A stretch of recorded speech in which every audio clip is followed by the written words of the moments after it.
My name is Ken Mitchell, and I work in the EPA office in Atlanta, Georgia, and we oversee the southeastern United States, including Florida. And I have the dubious distinction of being the person who will be leading the team that will be helping all those states in the southeast to develop these plans once our rule is final. And then my team will be reviewing the plans to recommend approving them or working on them some more. But hopefully our goal is to have approvable plans come in, because we're looking forward to working very closely with the states as they work to develop their plans. So plans on what? That's what I've been asked here to do today, is to explain what our proposal is. And I know some of you probably know it better than I do. And so for you folks, enjoy your coffee and look for flaws in my logic. But for everybody else, I hope you find this interesting. What I'm going to try and do in just a few minutes, really, and I've got my stopwatch here, so I'll try and regulate my time, is to tell you what we have in our plan, how we got here, and where we're going to go next. And let's see if I can work this thing. Okay, so let's just start. And I was very happy to hear I think it was Mr. Hightower or Mr. McElroy say, we're not here to debate, we're here to discuss and to come up with good ideas. So I just wanted to throw in a slide to remind everybody why we're doing this. We're not just doing this just to do something. We're doing it to try and do our part as a nation to slow climate change. And and you're all familiar with this. You know, if you read any newspaper, listen to any radio show, look at any TV thing, you know about climate change. I wanted to point out that Florida is particularly vulnerable to climate change. You guys have so much coastal areas that are subject to hurricanes, sea level rise, and whatnot. But you also have agriculture. You also have a lot of tourism industry. This picture picture up here just shows the expected increase in number of hot days over the coming 50 years or so. So it's basically expected to get a lot hotter and stay that way a lot longer. I know you guys are already used to hot weather, but you can expect more of it. So we're doing this. This rule is one of America's things that we're doing to try and do our part to slow global climate change. So, as you know, you all know this too, climate change, the changing climate that we're experiencing now on a fairly rapid rate is, we believe, the scientific community has consensus on that much of it is caused by man-made emissions of greenhouse gases. So in America, where do those greenhouse gases come from? And this shows you where the greenhouse gases come from. About a third of them come from driving various types of vehicles: cars, trucks, planes, boats, trains, that kind of thing. About a third of them come from miscellaneous sources like industry and agriculture. But the largest part of our greenhouse gas emissions come from making electricity. So our power industry. And within the power industry, most of that comes from burning fossil fuels. So not a big surprise to anybody. But as you can imagine, if you want to fix a problem, if you want to fix climate change, you have to get at the root cause. And so if you go to the doctor and you're having a heart attack, he's going to work on the heart attack and not a hangnail that you may also have at the same time. So that's what I'm talking about here. When we come up with strategies to try and address climate change, we have to address the heavy hitters, or we won't make real progress. So we've already made a lot of progress too. So on the transportation, The way we make transportation emissions less intensive is to make our cars and trucks and whatnot be more fuel efficient. The less fuel they burn, the less greenhouse gases they emit. We also are moving towards more climate-friendly fuels for those vehicles. So some biomass fuels that have a much lighter carbon footprint. And it's the combination of better fuels and more efficient vehicles that gets greenhouse gases down from the transportation sector. That's one thing, also mass transit and that kind of thing. But curiously, we don't have any national standards for addressing greenhouse gases from the biggest sector of greenhouse gas emissions. So that's what this proposed rule is. So this is a proposal to get at the biggest chunk of greenhouse gases, the power sector, fossil fuel emissions. So that's why we're doing it. And let me just see if I can flip over here so I don't have to keep turning around. I'm not sure what I'm looking at up there. So these are, you may have heard that last year the president announced what he calls his climate action plan. It's a suite of activities government-wide to try and address climate change. There's not a silver bullet. There's lots of different things that have to happen to reduce climate change or slow it. And EPA is just one of many agencies that's playing a role in addressing or helping move the president's climate action plan forward. And what I've listed out here are the elements of the president's plan that fall under EPA's watch. So building a 21st century transportation sector. Some of the rules I just mentioned about making cars more fuel efficient is part of that. We have been and will continue to be very successful working with partners to find ways to make their businesses, homes, and whatnot more energy efficient and conserve energy.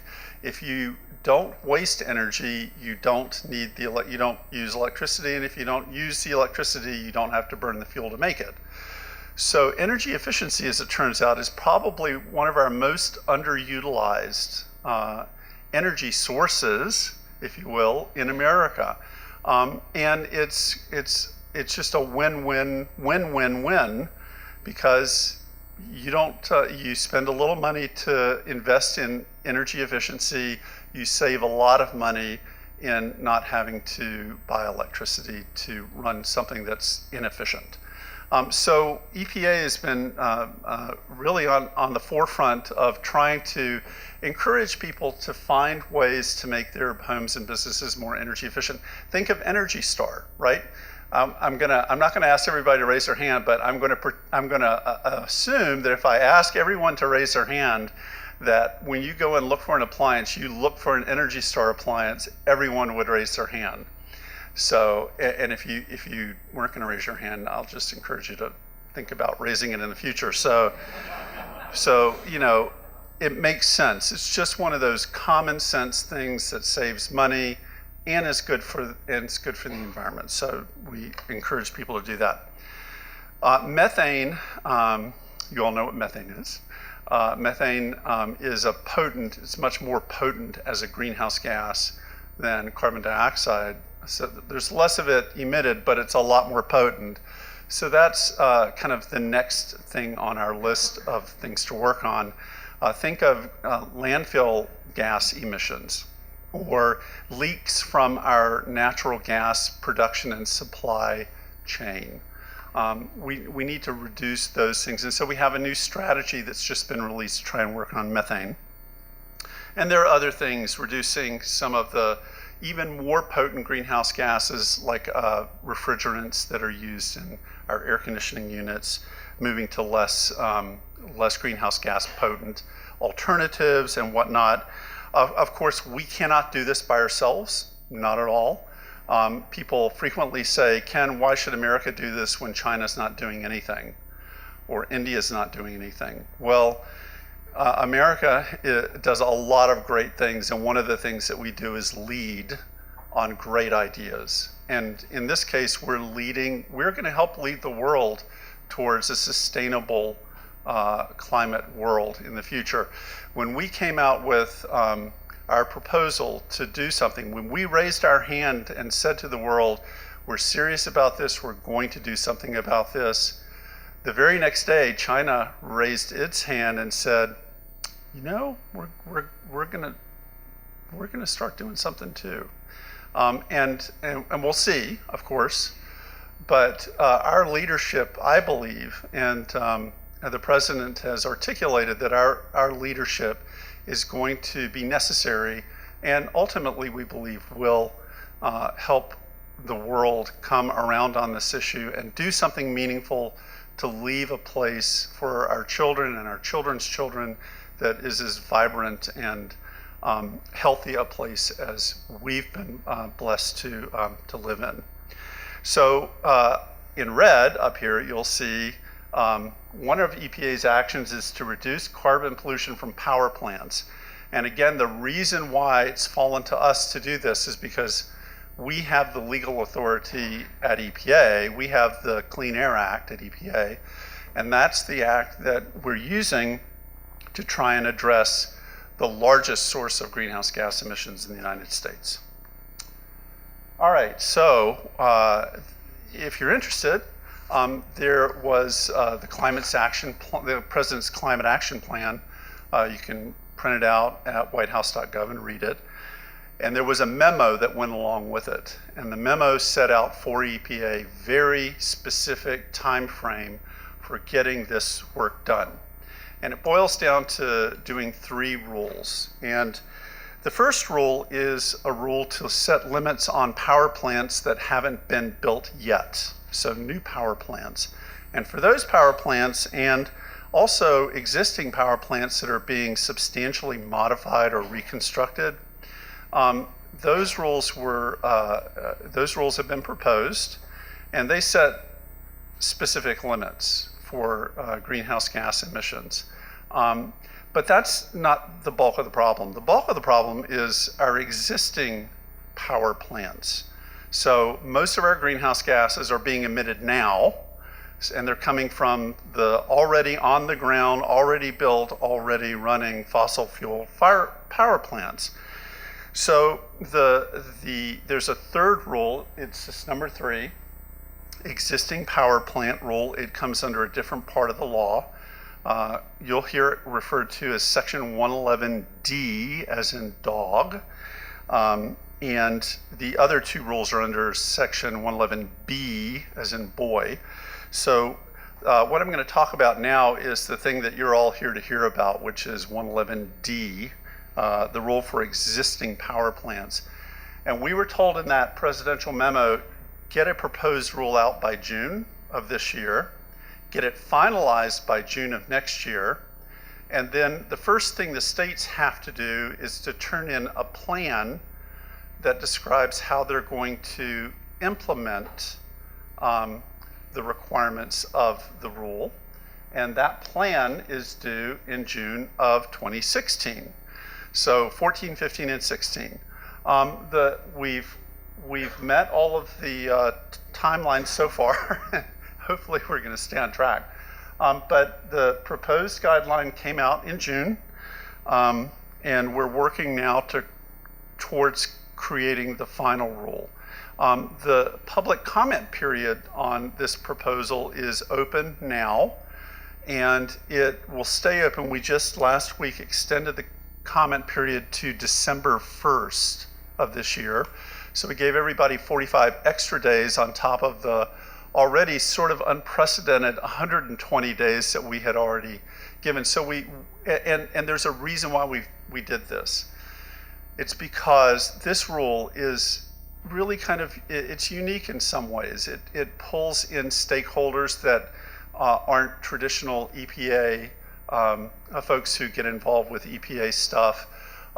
It has the people who do get involved with traditional EPA stuff have to work with their colleagues in other agencies with whom they may not be very familiar with what they do. So the environmental agencies are now working with the energy agencies, and they may not have done that very much in the past. So there's a learning curve here to, as proposed, to get this work done.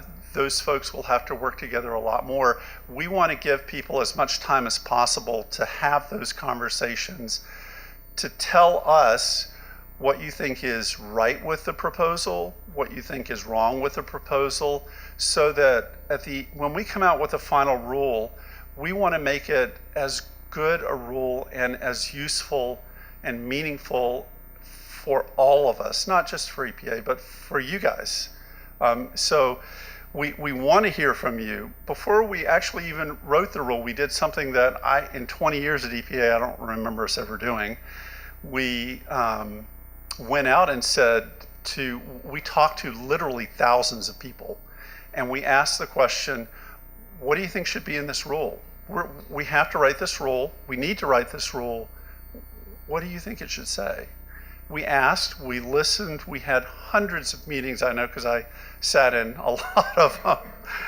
We had public listening sessions, and we asked you, the experts in the environmental and the energy fields, how can we do this in a way that will provide reliable, affordable energy from here on out, even as our economy grows and continues to do so? How can we do that and at the same time substantially reduce our greenhouse gas footprint? You're the experts. You tell us how we ought to do this. And we listened, and we got a lot of input. So we synthesized that and put our proposal together. And now we're listening more. We want to hear. We really want to hear what you think is right about what we proposed. We want to hear what's wrong with it. If we made mistakes in it, if we got some things wrong, we want to hear that. And we're providing as much time as we possibly can to listen to you before we write a final rule. So at some point, we can't listen forever because our rule writers won't have time to take your comments and craft a final rule. So, but we're providing 165 days of comment period, which is, I don't ever remember us having a comment period that's that long. So I really encourage you. We want to know what you think, and we want to know how to make this the best rule possible. So really encourage you to put your heads together, look at the rule. If you don't understand something about it, please ask us. If you find mistakes in our calculations, please tell us, so that when you get a final rule next year, you'll know. You may like some of it and may not like some of it still, depending on who you are. But you'll know that we tried as hard as we could to hear your comments and to take them into account. So that's my advertisement for the rule. Let's go on real quick. So to some of the benefits of the rule. The benefits are pretty significant, I have to say. So as I mentioned, there's currently no national standards for power plants. And a primary goal here is that the lights need to stay on. I know that when I go home at night and I turn my lights on, I expect them to be on. And I'll expect them to be on after this rule is over too. I like my air conditioning. I do. I hate to say it, but I like my air conditioning. I want the lights to be on. They have to stay on. Our hospitals need them. Our military needs them. Our businesses need them. Our schools need them. Need reliable electricity. It's got to be affordable. People need to be able to pay their bills and have money left over to do all the other things that they need to do. So reliability and affordability is something we've tried to focus on maintaining here. And we're going to hear from other folks today that we didn't get that right. That maybe it's not as reliable and affordable as EPA has estimated it to be. But again, that's what we want to hear from you on. Where do we find that right balance of reliability, affordability, and meaningful progress on climate change? How do we find that sweet spot, trifecta, that perfect storm where everybody gets what they need in this as we go into the next century. So there's some co-benefits here. While we're working to reduce greenhouse gases, we also think we're going to get literally gigantic reductions in other pollutants that cause heart attacks, asthma events, all kinds of nasty public health problems. So there's some co-benefits here too. And at the end of the day, it's not just about power companies having to spend some money to do some things to come into compliance. That's one part of the addition. Another part of the addition are the benefits that we get. So we think that we're going to get, our modeling shows that we're going to get about $55 to $93 billion per year by 2030 in public health benefits, and public health and climate benefits. And so just from, paying for it and getting the benefits, we think that about for every dollar we spend, we'll get about $7 in benefits. So I only say that to encourage you not to think about this just as it's money out of the pocket of industry to come into compliance with these rules. There is that aspect to it.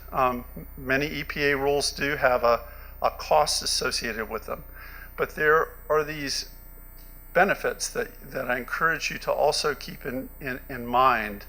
And also think, going back to that very first slide, climate change isn't something you can just turn off overnight. It is a very large boat, and it is hard to turn, slow to turn, and we can't just fix it overnight, but we've got to start working to fix it now. So there's that as well. And here is, I think, the great news. This is really, of course, I'll just flip on over to this. Our modeling shows that we actually think that by the time this is fully implemented, that electricity bills will actually go down about 8% on average. The average person, the average household's energy bill will go down by about 8% by 2030. And I know that I've been encouraged not to show this slide because it fosters great skepticism among some folks. And I guess I would just say, I hope you don't prove me wrong. So I'm a rah-rah person. I am all about economic improvement, growing the economy, keeping our country vibrant, and having environmental protection. And as our administrator is fond of saying, the notion that you can't have both is a false notion. You absolutely can have both. And just as an aside, since the Clean Air Act has been in place, we have, and you all know this, and some of you who are my age or older really know this, pollution in this country has plummeted. There were times when you couldn't walk out on the street and see 3 blocks down the street in some of our cities. And now we have some of the most pristine air in any industrialized country in the world. And it's because of the Clean Air Act and the great work of our state and local air agencies and the compliance and the work that's been done by our industries and our car industry included to help us get there. And guess what? Our GDP tripled during that time. So to say that we can't have clean air and a better economy is just false. It's just not true. So we can put a man on the moon. We can do this. We need to just figure out how to do it right. So those are some of the benefits. I think I skipped a slide. On this one, I just wanted to point out that we're not starting from scratch here. JEA and a lot of other power companies have, they've gotten this ball rolling. They are down the road on things like energy efficiency and renewable energy, encouraging their customers to conserve energy, not waste energy, buy Energy Star. The list goes on and on. So I applaud those efforts. You guys are, we're learning from you. We're just encouraging you to step it up a notch to get us these climate benefits that we need. So we also think that this rule will spur investment. We've tried to provide a reasonable glide path. This can't happen overnight. It's too big a thing to do in a year or two. The Clean Air Act typically provides about 3 years to come into compliance. We're on a glide path here to get into compliance in 15 years because we know that this is complicated and it's going to take a lot of things that are not traditionally what you would think of as EPA activities and EPA stakeholders to participate. But we do think that it's going to happen. Okay, let's go on to finally the question of, is this a war on coal? I hear that a lot. Are we just trying to destroy the coal industry? The answer is unequivocally no, we are not. This is not a war on coal. And in fact, our projections are that when we get to 2030, where our states are in full compliance with this plan, that coal and gas will still account for about 60% of our energy fuel use in America. So anybody that tells you that we're trying to zero out coal is not telling you the truth. It's going to remain, coal and gas are going to remain a part of America's energy future for a long, long time. We're just asking folks to be smarter about that and to start to build up other things that can offset the greenhouse gas emissions. All right, so that's that. So how did we get to the rule that we have in the proposal? So in the Clean Air Act, it's a great, it's better than Tylenol PM for putting you to sleep. So if you have trouble sleeping, get a copy of the Clean Air Act and put it by the bed. And read section 111D. It basically requires us to, this part of the act asks us to look at what's called the best source of emission reduction. What are the best ways, looking out there now, that we can get emissions reductions from the particular source type that we're contemplating writing a rule for, in this case for the power system. So a lot of our rules typically, you've got this facility that makes this product and you can put a filter on one of their smokestacks and solve the problem. So for many of our rules, that's basically how they read. They'll say, facility X install equipment Y and make sure it runs right and you're done, and report to us every once in a while. So that's how a lot of the rules in the Clean Air Act work, as you might guess. Catalytic converters on cars and trucks, bag house for particulate matter filtering on big smokestacks. So the power industry is a little different and CO2 is a little different. There are a lot of ways to attack this problem. And the Clean Air Act in this section tells us that we have to look at what's called the best system of emissions reductions when we craft a rule under this part of the Act. And when we started looking at power plants and asked the question, is there a piece of equipment that we can just slap on power plants and we're done? Is that the best source of, the best system of emission reductions? Well, that's one way you could do it. But we actually don't think that is the best system of emission reductions. So we looked around, we asked, we talked to you, and our proposal came out with, our proposal is a rule that really better contemplates the interconnected nature of the power supply. It's not just the power plant, it's also the transmission, where it gets to, how it's used, how much is used, how efficiently it's used, and also Are there other types of energy sources that are much less greenhouse gas intensive that could be either built or ramped up or that kind of thing? So we looked kind of broadly and asked the question, what's the best source of emission reductions for this industry? And we're allowed to look at things like how much will it cost? Are we going to get meaningful reductions? You can jump through all kinds of hoops, but if at the end of the day you get this much reduction, that's not worth it. Do we get some really meaningful reductions here? Is it technologically feasible? Can we do this? So those are the kinds of things that we're asked to look at when we craft this rule. Okay.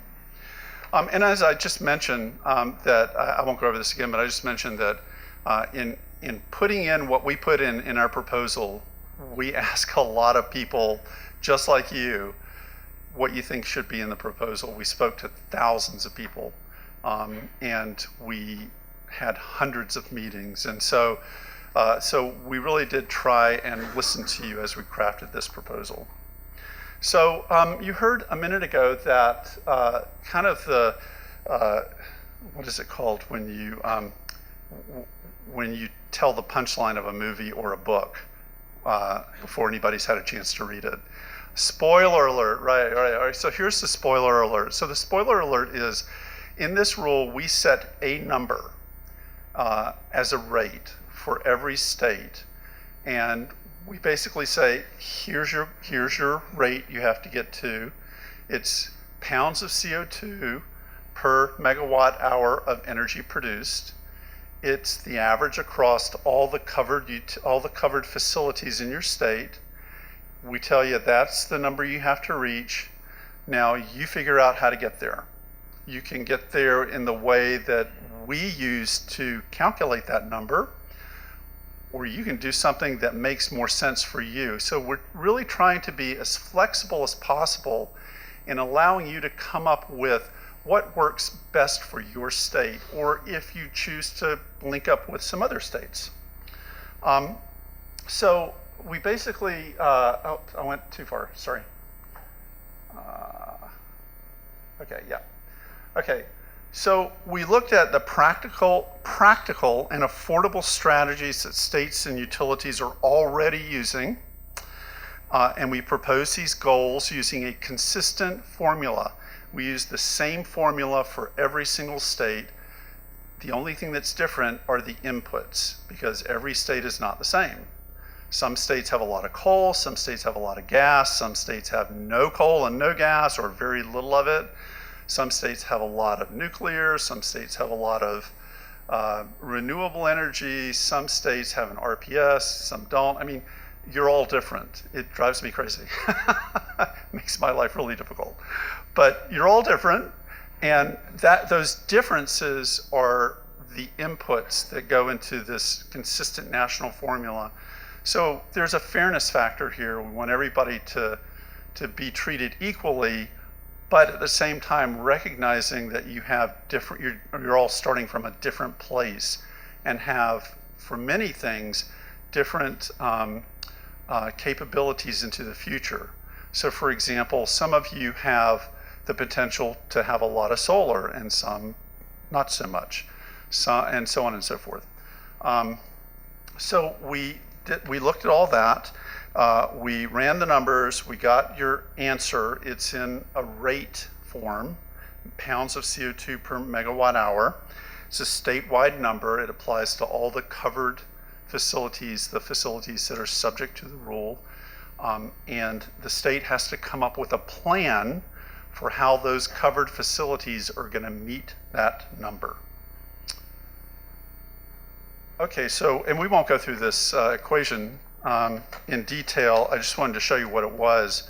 It's actually not that complicated. We have it's called a technical support document that it's about 20 pages, and it walks you through an example of how we use state inputs to calculate a state goal.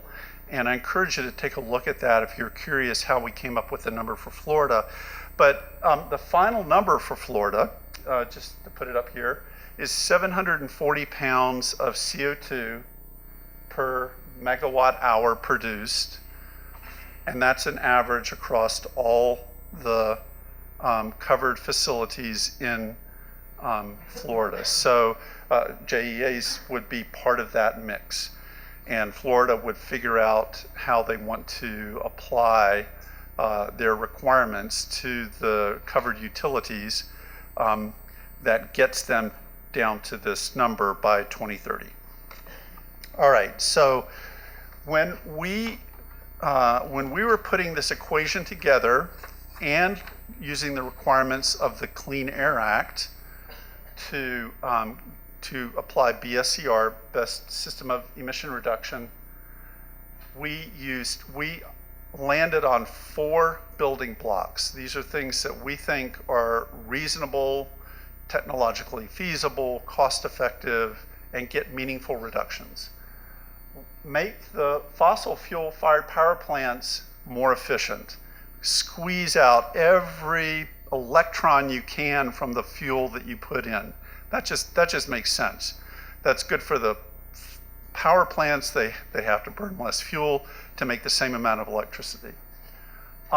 Shift some of that high greenhouse gas emitting electricity away from coal and towards lower emitting sources like natural gas. So there's this dispatch of electricity away from coal and towards natural gas capacity where it's available. Build more or utilize more renewable energy sources that are greenhouse gas, either zero emitting or less emitting, and then rely more on energy efficiency. You put those 4 things together, that's where we have proposed that we all go as a nation. So make our electricity facilities as efficient as possible, use dispatch or move away to natural gas combined cycle facilities that are being underutilized, because natural gas has about half the carbon footprint of oil, of coal, I'm sorry. Use more solar, wind, etc. And everybody should be being as efficient as possible with the resource that they have. So if you go back to that equation, these are the things that are in that equation. And these are on the far right are some of the ways that we think states can do that. And you don't have to do this. You don't have to get to the number the way we got to the number. You can get to the number however you want to get to the number. On the right, we've listed some things that are in our number calculation and some things that aren't. We've just set the goal. We have put up the goal line, and we're asking you to cross the goal line successfully. But we don't care if you get there this way or that way or this way, as long as you get there. That's what we want. And I just mentioned that there's actually a ramp-up period that starts in 2020. There's an interim goal and a final goal.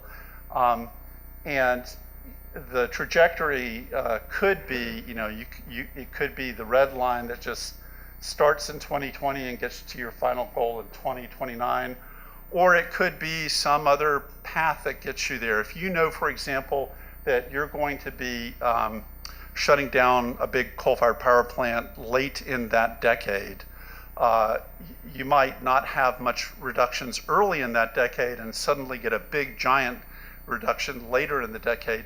That's okay. We just need to, you're going to be telling us in your plan what's going to be going on during that decade and how you're going to meet your interim goal and then ultimately get to your final goal in 2030. And I'm running out of time, aren't I? So can I have 5 more minutes? Okay. So when the final rule comes out, what will happen next? States will write a plan, and the plan will say, here's how we're going to meet the goal that you have set for us to meet. And of course, that any of you that work in regulatory areas know that that is lightly putting it, just the end of the game. There's a whole bunch of requirements that go into that. Reporting, record keeping, calculations, blah, blah, blah, all kinds of stuff. But basically, states will write a plan that you'll give to EPA. We're actually planning and hoping to work with you create that plan. Because when the plan shows up on my desk, literally, in 2020, if I'm still around, when it shows up on my desk, I'll know what's in it and I'll know whether it's approvable or not. That's the goal. Because when EPA gets it, we don't have, we have a time frame that we're required to review and approve or disapprove. And we want, my personal goal is to get 8 approvable plans from my 8 states, or some combination, if they decide to link up with multiple states to get their plans. But that's my goal, is to work with you to help you create a plan that works for you, works for us, and when I get it, we can just go, boom, approved. That's where we're hoping to go. The timing on this, as I said, there's a 15-year compliance period here, which is very unusual for an EPA rule. You can use, so you've got 15 years to get there. We know that these plans are going to be complex, some of them very complex. Some states are going to write a plan for just their state. Some states are going to join up with other states and do a plan for a region, which will add further complexity, but at the same time may actually make things easier for them. So you can do that. Everybody has to turn in a plan by 2016. If it's not done yet, if there's more work to do, individual state plans can request a 1-year extension, and multi-state plans can request a 2-year extension because they're expected to be more complex. But the end game, the final goal in the ramp up starting in 2020 and the final in 2030 remain the same. And I also mentioned that we've given you a goal as a rate, pounds per megawatt hour. You don't have to do it that way. You can turn that rate into a mass, a number of tons of CO2 for your state's covered facilities, and that can be your goal. So you can either do it as a rate or as a mass-based amount. Again, trying to give you some flexibility. And I've talked about this, but just let me mention that the things here with a star, those are the things that we included in our setting of your goal. You can do those things in your plan, or you can do those and some combination of other things to get you to your goal. Whatever makes sense for you, whatever is best for your circumstances. And so here I've just listed some other things that aren't in our goal setting that you might want to consider. So for example, energy storage technology, or retrofitting some of your existing coal-fired power plants with carbon capture and sequestration. There's a lot of things that might make sense for you to get to your goal.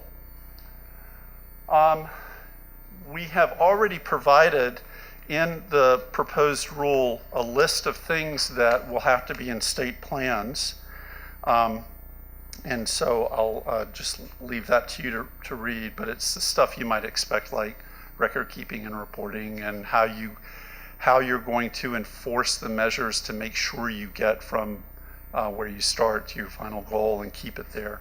And if you're interested in seeing the full timeline, and I presume this will be on a website so you can go and take a look at it, this just shows you in more detail the timeline of getting from now to 2030. And finally, last slide, is just to remind everybody that we've extended the comment period to December 1st. I will be chained to my desk for the next 8 or 9 years answering your questions, so I'll be there. Please call me if you have a question. And if I don't know the answer, which is not unlikely, I at least know the people who do know the answers so I can get you to the right place. And I did want to point out that we've already had the public hearings on this proposal. And again, thousands of people showed up and gave a lot of comments. And so far in our docket, we've received over 750,000 comments on this proposal, and I expect it to be in the over 1 million, maybe even more than that. So, and we're looking forward to JEA's comments being right there in the mix. So again, thank you very much. This is, I can't emphasize how important this is for us to get this right, for us to do it, for us to start making some significant greenhouse gas emissions. And we really want to know how we can do this and end up with 3 things: reliable electricity, affordable electricity, and a cleaner environment. If we can put a man on the moon, we can do this thing. Help us figure out how to do it. So thank you very much for your attention. I do want to just say a couple of things so that maybe I'll enhance my credibility with this group. I really do know what I'm talking about when it comes to the Clean Air Act. As was mentioned, I was in the White House when the 90 amendments were passed, and was deeply involved in kind of all the debates about what you could do under the Clean Air Act. And then during the first part of the Bush administration, I was head of the office that implemented the Clean Air Act. And I think I may give you a slightly different perspective than my friend Ken. He and I worked together, and I thought he did a good job, and in some ways I think was more honest than some of the EPA presenters that I've seen talking about this plan. Let me start by saying a couple of big points before I get into kind of the legal issues. I actually do think it's important that we address climate change, and we look for ways, sensible ways to reduce our greenhouse gas emissions. But I also think it's really important to be honest about what that will mean and what it will cost. And one of my objections, and again, I'm a former Republican appointee, so it won't surprise you that I don't always see eye to eye with the Obama EPA, but I really don't like it when they pretend that this is essentially costless. And the slide that says, well, your power bills are going to go down by 8% because of our rule just isn't credible. And nobody believes that except for a few people at EPA and maybe a few people in the environmental community. And even EPA agrees that this will significantly increase the rate you pay for your electricity. But they say, well, your bills are going to go down because of our rule, you're going to be using less electricity. And some people have talked about that as energy rationing. I mean, there are enforceable commitments here. Exactly how that all would work is yet to be seen. But this will be costly. And we've had just in the last few days estimates from MISO, which is the independent system operator in the Midwest, that estimated that even if they did everything as cost effectively as possible, they thought the bill just for their area would be about $83 billion in net present value terms over the next few years. So anyway, this will be expensive. EPA has done some analysis, but I think most people in the energy business believe they've used a lot of highly unrealistic assumptions, and exactly what the cost will be, I think, is still unknown, and partly because we don't have the final rule, but it will be costly. The second point I make is this one. This goes way, way beyond anything EPA has ever tried to do under the Clean Air Act or any other statute. So it really is a mistake to think of this as just another EPA rule. This is fundamentally different, and never before has any federal agency said they can go into the states and basically dictate the generation sources that they're going to use, the programs they have to do for energy efficiency and other things.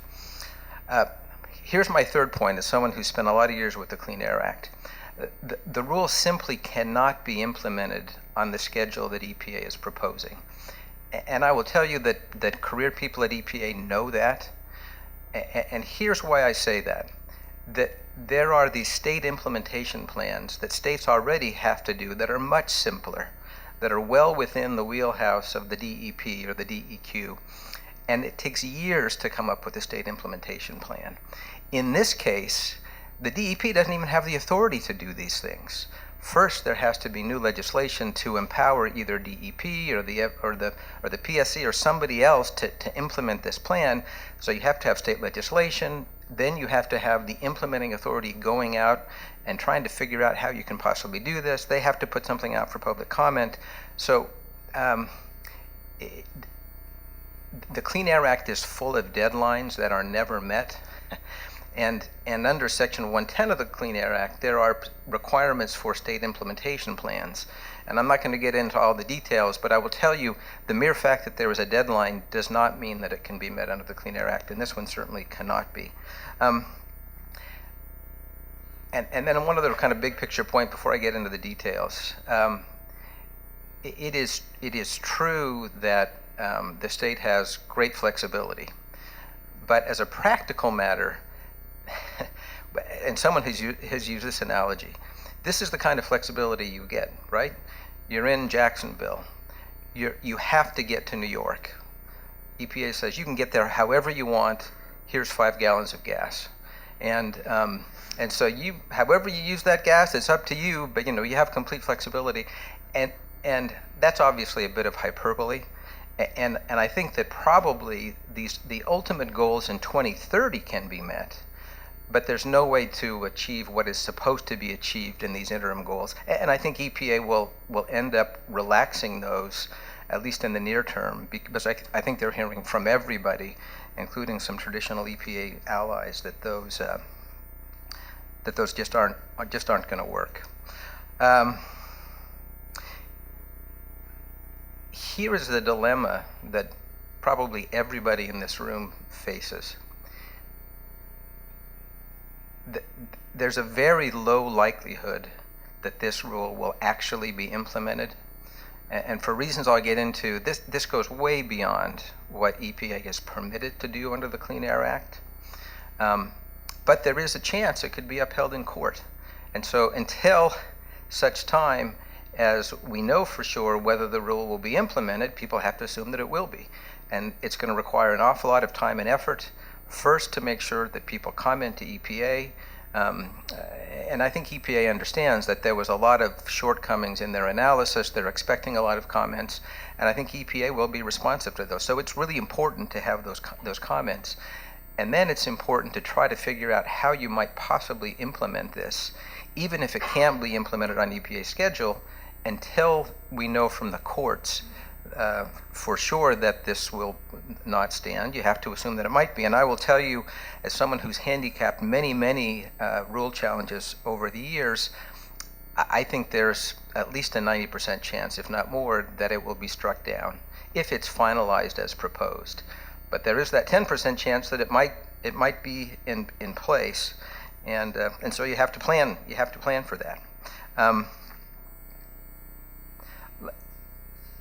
Let me make just one other kind of overarching point before I get into the details.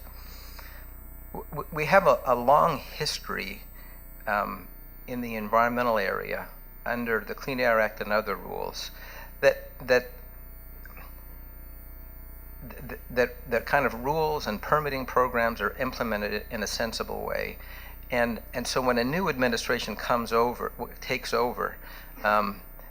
The law doesn't really change. I mean, it's very difficult. If you look back over history, even if there's a change from Democrat to Republican or vice versa, the basic approach to environmental protection doesn't change.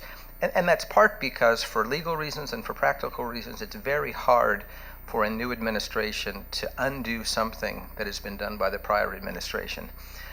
But this rule is not one of those things. For various practical and legal reasons, if there is a Republican administration, the rule will certainly go away. it would be very easy to withdraw the rule. And as a Republican official, someone who's been involved in campaigns, any Republican president that you can possibly see, I think, would be troubled by this rule, both on legal grounds and other grounds. So not only do you have the likelihood that it will be overturned in court, you have the near certainty that if there's a Republican administration, it will be undone. And so you're planning for things and thinking about things that you believe will probably never be needed. And let me just, if I can, give you a sense for kind of the shaky legal ground that this is on. And I need to start with one point, because people often say to me when I do panel discussions, and they say, well, the Supreme Court said that EPA can regulate carbon dioxide and other greenhouse gases under the Clean Air Act. So what's the problem here? The Supreme Court has already spoken. They've already said EPA has this authority. It is absolutely clear that the Supreme Court has said that EPA has the authority to regulate under CO2 under the Clean Air Act. But the Supreme Court has also made it very clear that in doing so, EPA can only use the programs that were designed by Congress. So EPA can't go out and just design a program that they think makes sense. They can only implement a program that actually is allowed for, is called for, is intended under the Clean Air Act. And this rule, I think, will just not withstand that test. So EPA can regulate CO2. I think there are ways that they can regulate CO2 emissions and should regulate CO2 emissions from existing fossil fuel power plants. But what they can't do is what they've tried to do in this case. Now, some of you, I debated whether I should put language on the screen to try to explain the Clean Air Act, and decided against that. But let me just explain a little bit more about the legal authority that EPA is trying to use here. It's called Section 111 of the Clean Air Act, and there is a threshold question that I'm really not going to get into very much, but there are already legal cases that say because power plants have been regulated under Section 112, they cannot also be regulated under Section 111. That's a serious legal argument that will be resolved in court at some point. It's possible it could be resolved in the next few months. It's more likely it won't be resolved until the EPA finalizes the rule. But I'm going to set that issue aside. I'm going to assume that EPA can regulate under Section 111. And what I want to talk about is what the statute allows them to do to regulate power plants under Section 111 of the Clean Air Act. Now, Section 111, this authority that EPA is using, has been in the Clean Air Act since 1970. So it's not as though it's some new authority that was given to EPA. This is an authority that we have a lot of experience with. It's been used for 40 years. And here is the way that it works. It's usually referred to as the NSPS section, because NSPS stands for New Source Performance Standard. And EPA has to start regulating under Section 111 by identifying specific types of facilities that in EPA's view cause or contribute to air pollution which could endanger public health. So it all starts by these listing decisions where EPA has to take different types of industrial facilities and put them in different categories and subcategories. And that's important because when EPA regulates these, they have always recognized that there are different control technologies and different levels of pollution reduction that you can get depending on whether you're burning coal or natural gas in the power sector, or depending on what the other industrial process is. But this is all about standards. So EPA sets new source performance standards, and the statute says EPA has to set those standards at an emission level that's achievable by the application of the best system of emission reduction that has been adequately demonstrated for that type of plant. And so what EPA does, they look at what's out there, what people have done, what has been successfully implemented to reduce pollution from a plant. They turn that into an allowable emission rate and they say, okay, here's the rate you have to meet. If you're a new gas-fired power plant, if you're a new, and they have actually different standards, whether it's simple cycle or combined cycle, but they have this allowable emission rate that that plant has to meet. And EPA has done this, and that's called a standard of performance. So EPA sets a standard of performance for new facilities. And EPA has done that dozens and dozens of times over the last 40 years. They set a standard of performance, and it applies to each and every individual plant. Then the statute says under Section 111D that if there is a pollutant that is not regulated under other sections of the Act, then EPA can require states to set a performance standard for any existing source of that type. And let me just read, because this language, and again, I hope your eyes don't close over, but this is important. So this is EPA's authority. They can require a state to submit a plan which establishes a standard of performance for any existing source to which a Section 111B new source standard would apply if such existing source were a new source. But it also says that EPA must permit the state in applying a standard of performance to any particular plant to take into consideration, among other factors, the remaining useful life of the existing source to which the standard applies. So EPA looks at the best system of emission reduction that can be applied to a particular type of source. They set a new source performance standard. And again, it's called a standard of performance. And then they can require the state to set a standard of performance for any existing source, any existing plant that would be subject to a new source standard if it were a new source. Now, that sounds pretty straightforward, and it is, because what EPA can require the state DEP to do is to go out and go plant by plant and determine what is the best standard of performance, what's the allowable emission rate that that plant can achieve. And that's basically what the statute allows EPA to do. Now EPA has discovered in this provision broad new authority, not to require states to regulate individual facilities, not to give individual facilities a standard of performance, but they're claiming they have the authority to regulate the entire electricity system of the state, basically to require states to restructure their system to change both the supply and the demand of electricity. This all comes from this language in the statute that says that if there's a new source performance standard, EPA can require the state to set a standard of performance for any existing plant that would be subject to a new source standard if it were a new source. Now, I do need to explain EPA's theory, because based on what I've just said, you'd say, well, how could this possibly be? I mean, how could EPA possibly have this authority to do what they're doing here? And here is their theory. They go to the definition of standard of performance, and there are two different definitions, but the one that they use says that the standard of performance means the standard for emissions of air pollutants which reflects the degree of emission limitation achievable through the application of the best system of emission reduction which the administrator determines has been adequately demonstrated. And they say, well, we're looking at a system of emission reduction. And a system can include lots of different things, including these 4 building blocks. The problem that EPA has is this same type of language is used not only here, but in other parts of the Act, and they talk about the application of a system to an individual plant, the plant being regulated. And EPA is now trying to expand that in a way that they've never even thought about before, to cover the entire electricity system of the state. So that's EPA's theory, and it really boils down to the words I've just read. They say this is the best system of emission reduction that we think is achievable based on these building blocks that we've come up with.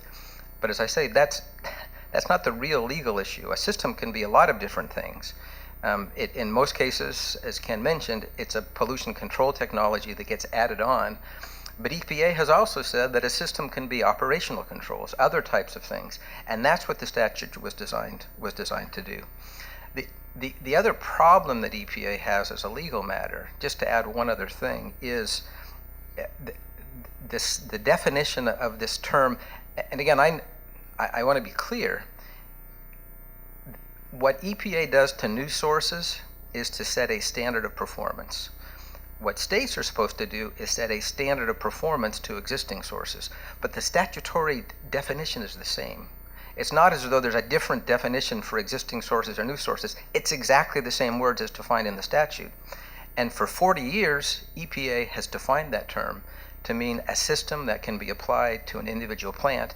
And they're even doing that when it comes to carbon emissions from new sources. And some of you are familiar with that rule. They say, well, the system of emission reduction, the standard of performance is going to be 1,100 pounds per megawatt hour. That has to be achieved by this plant. But somehow in this part of the statute, they've discovered this new authority to say, no, we can regulate the whole system of the state. But here's the other problem that they have, is the term standard of performance means a requirement of continuous emission reduction, including any requirement relating to the operation or maintenance of a source to assure continuous emission reductions. So a system, something to be a standard of performance has to be something that can be used to assure that whenever that plant is operating, its emissions are controlled. They're being reduced from what they were otherwise going to be. So in a nutshell, that's the basic legal issue, one of two legal issues. This other one is whether they can use Section 111 at all, but that's the basic legal question in terms of whether EPA can even do anything at all like this. So that's sort of, legal issue number one. Legal issue number two is the way EPA has tried to use these building blocks. And Ken talked a little bit about this. I believe Teresa may talk a little bit more about this. But let me just point out a couple of things about these building blocks. First of all, EPA has simply assumed that that on average, all coal-fired power plants can improve their efficiency by 6%. And that means that people who operate coal-fired power plants are doing economically stupid things because they're burning more coal than they need to. Plant operators already have an enormous incentive to be as efficient as they can. Some states, including Florida, have requirements that actually make the PUC responsible for ensuring that plants are as efficient as they can be. They use the minimum amount of fuel. And EPA has basically ignored everything that's out there in the real world and said, we're just going to assume that you have to get an emission reduction that you would achieve by making these plants more efficient, by making them 6% more efficient. And during the comment period, there will be many, many, many comments from many people who operate power plants saying that's just not possible.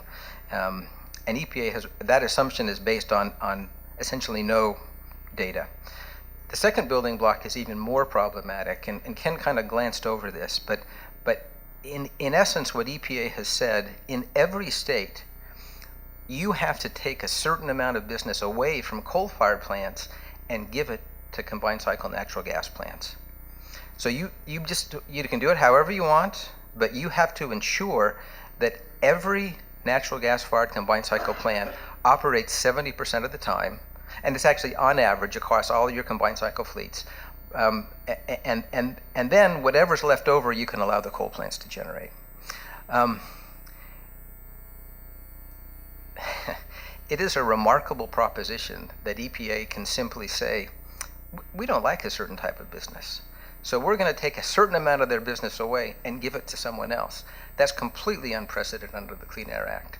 And EPA couches this in terms of changing dispatch, but as a legal matter, in terms of how it works under the Clean Air Act and how it will be viewed by the courts, just assume there are two power plants in a state, and they were both built at the same time. One burns natural gas, one burns coal. Over the years, they've installed different pollution controls based on the best available control technology. They have different systems for different things, but they're both completely legally compliant with all applicable laws. And now we get to the point where people have made investment decisions.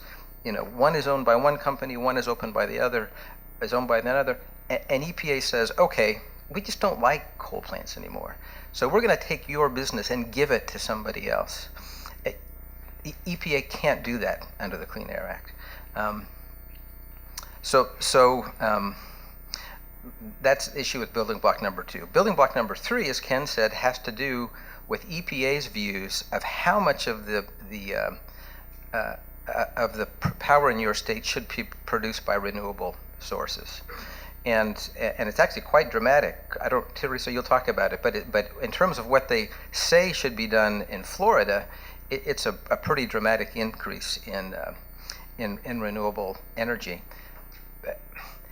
Again, the idea that EPA has authority under the Clean Air Act to require a state to build certain types of plants and then to use those plants preferentially is completely alien, not only under the Clean Air Act, but any other federal statute.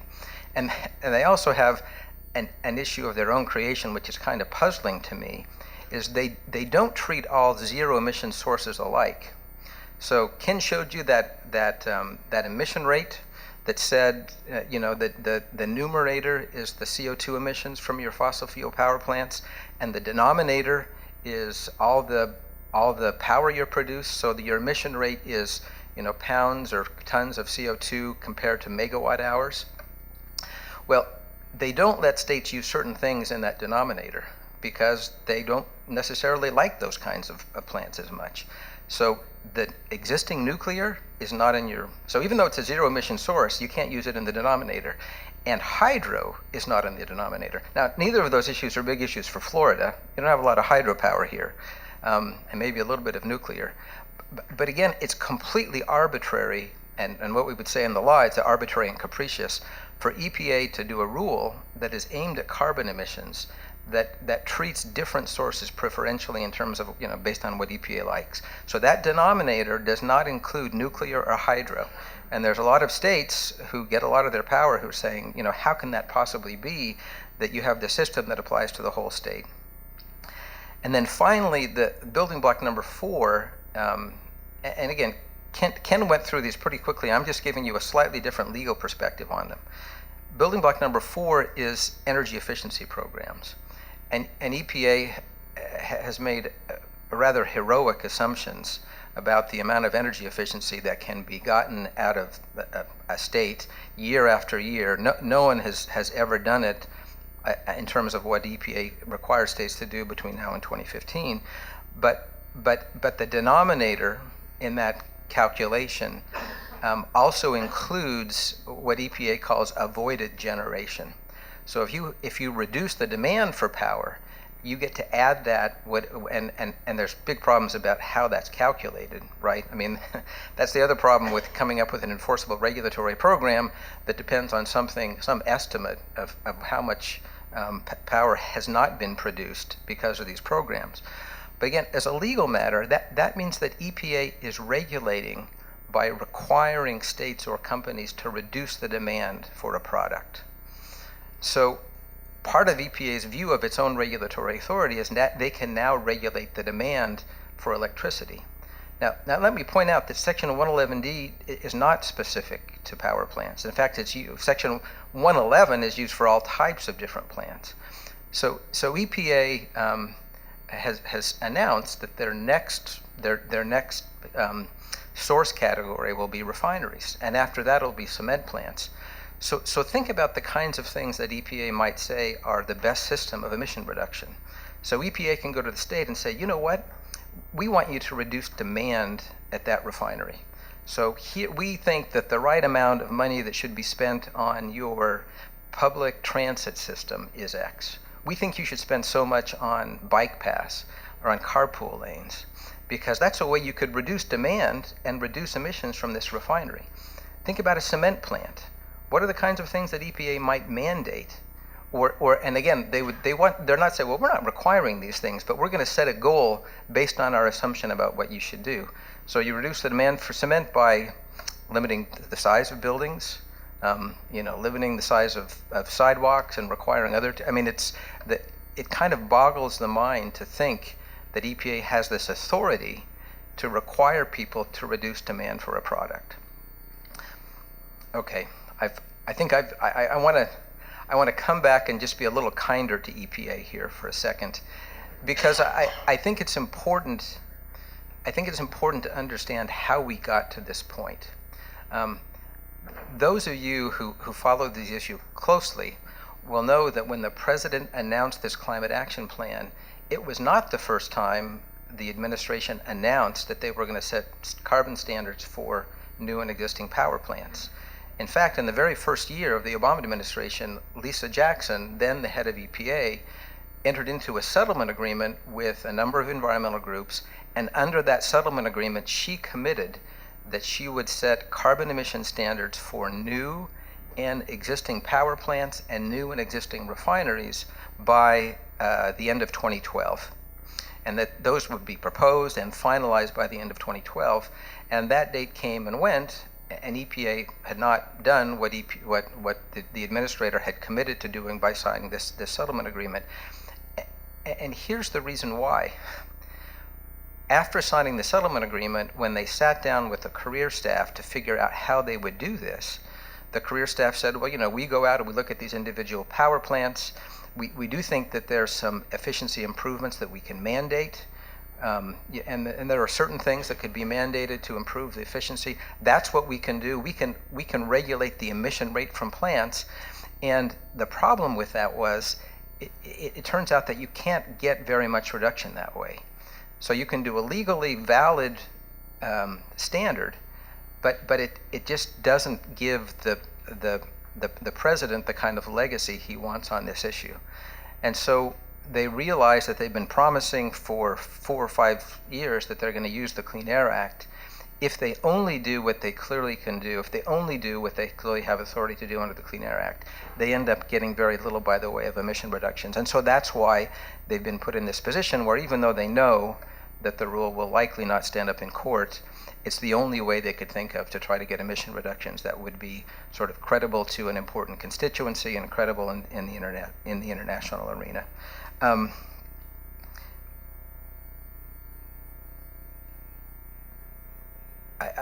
I want to come back, though, to a point that I think Teresa is going to talk about and I know is of interest to a lot of you.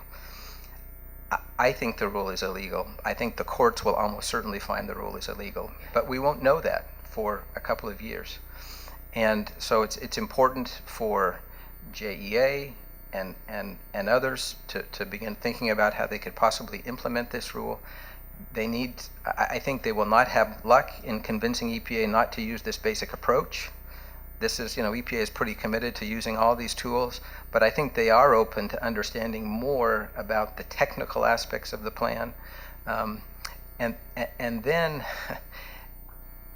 no individual company, including JEA, can really know what this rule will mean for them until the state makes some decisions.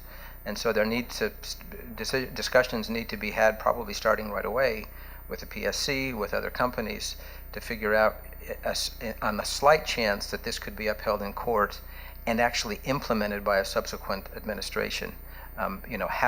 What would be possible? What would be feasible? What could we actually do along the lines that EPA wants people to do? So with that, I think I've used up all my time. I could talk much more length, but I will turn the time over to Teresa, who I know can get into a lot of the other details about these building blocks. Thank you. I think Mr. McElroy explained very well what APPA is. We're a national trade association, so we have members in 49 states, as well as the islands in the Caribbean, as well as Guam and American Samoa. So we have a wide variety of members. And the members of APPA reflect also all types of generation, whether it's natural gas or solar, wind, nuclear, coal, hydro. And we very much support a wide variety of energy resources or generation mix. I think it's a good idea. In December, APPA is going to file some detailed comments, making some recommendations, and appreciate Dr. Mitchell's urging that everyone file very thorough comments explaining where EPA might have missed a few things or misunderstood, or perhaps even when they did the calculations for individual states, they might have left some plants out. And we actually have found some situations where that's the case. So we appreciate that challenge, and we'll do a good job, we hope, in explaining that in a very respectful manner.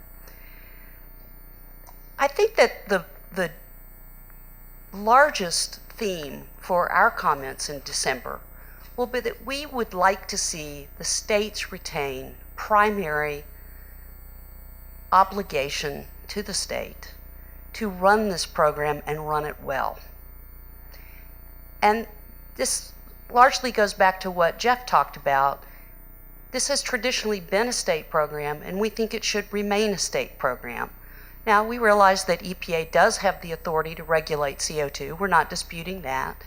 But we think that the states really have the best sense of what's proper for their states, as well as the timing, whether that might be the interim deadlines, as well as the final deadline in 2030.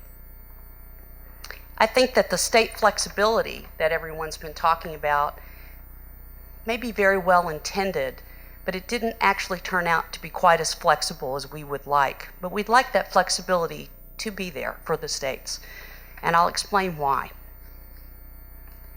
We think that EPA had good intentions about offering flexibility, because I like the idea that they've offered these 4 building blocks, and in fact they even said, hey, if you have ideas for other building blocks or other ways to get there, let us know. And we actually have some APPA members that have some good ideas about that, and we'll be filing some comments on that, whether it's hydro or geothermal or other types of ways of dealing with carbon dioxide. So that's good. But the way the building blocks have been designed in this proposed rule don't really give us the flexibility that we think EPA talked about. So we would like to address that. Let me see if I can.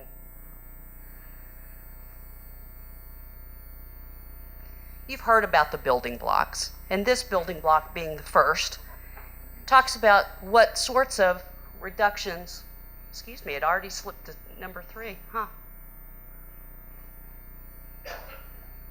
These are the building blocks that Dr. Mitchell described, and I don't think I need to go back through that.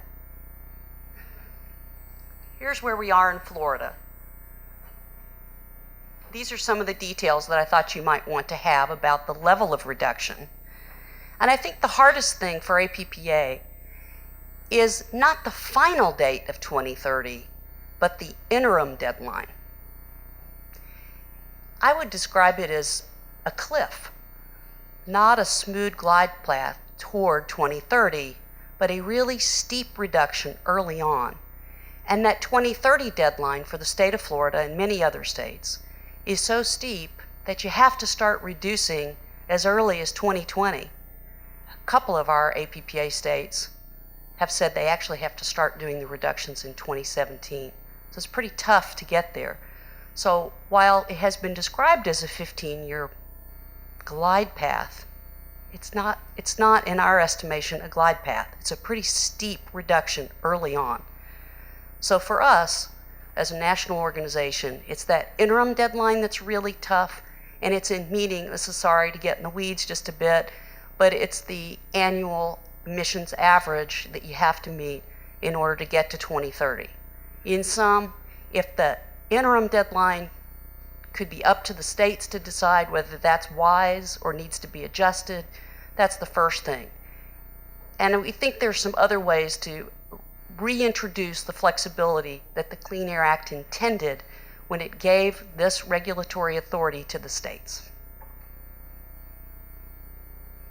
I wanted to point out, if I could, a really terrific letter, or at least in my opinion, that was submitted by one of your state agencies at the PSC. And allow me to read from it just a bit. Recently, on September 3rd, Mr. Eduardo Balbis, who's a member of your Florida State Commission, wrote to his colleague, actually the chairman, Mr. Art Graham, a really interesting letter. And I've read it about 4 times because I was impressed with it. He pointed out that what he believed was that the state would have a very difficult time meeting the first building block 1. And Jeff talked about it, and Dr. Mitchell talked about it, and that's the idea that the power plant itself would increase its own efficiency. Well, that sounds like a great idea. Why wouldn't a power plant want to increase its own efficiency? Well, this is not coming from Mr. Balbis's letter, but let me just point out, if a power plant has been so sloppy that it's burning a lot of fuel that it shouldn't be burning and does not have an efficient system, often it sort of questions who's running that power plant.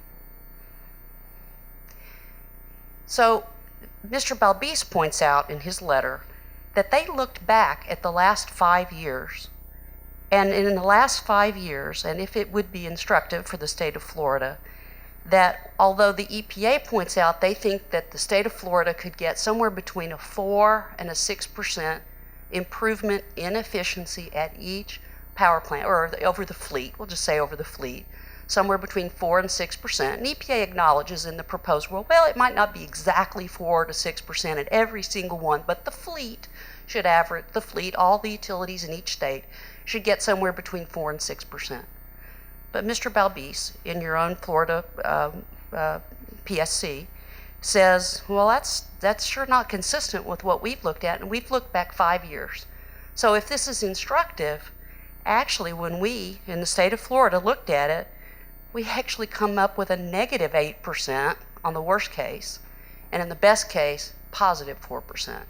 So instead of it being, like EPA says, between 4 and 6% to improve efficiency at the power plants themselves across the whole fleet of plants in Florida, Mr. Balbise says, doesn't look terribly promising that the state of Florida could meet. So that's already building block 1. And as I like to put it, I'm in building block 1 and I'm already in arrears. I already didn't meet my number. So now I got to go to building block 2. Well, fair enough, because EPA says, look, we're not prescribing how you get there. You can use these 4 building blocks any way you want. But I think we might all agree that based upon the only information we have so far is that the PSC is questioning, or one member of the PSC is questioning, well, could we make building block 1 work? And it looks like building block 1 probably won't work, at least not to meet the initial deadline.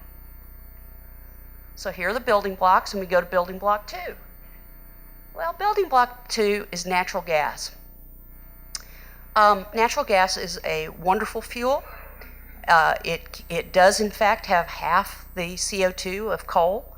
There are a lot of terrific reasons why natural gas, like coal, other fossil fuels, are a very reliable resource.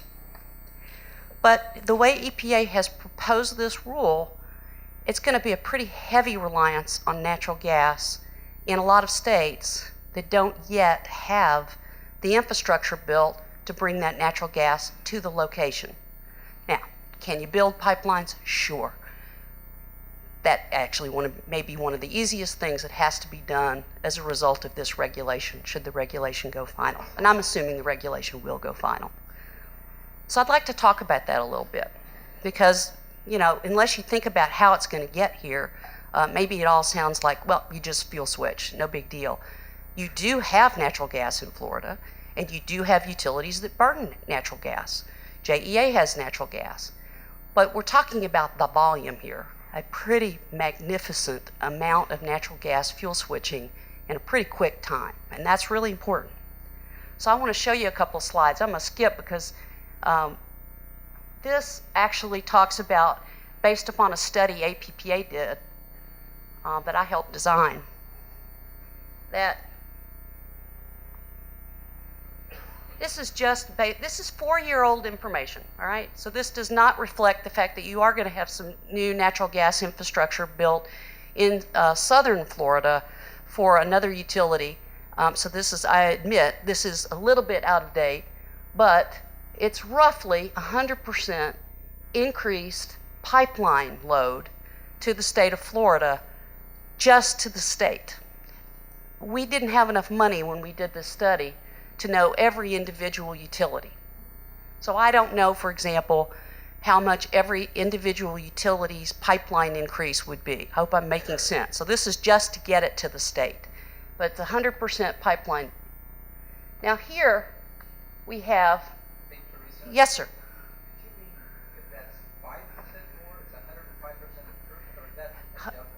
It's 105% increase.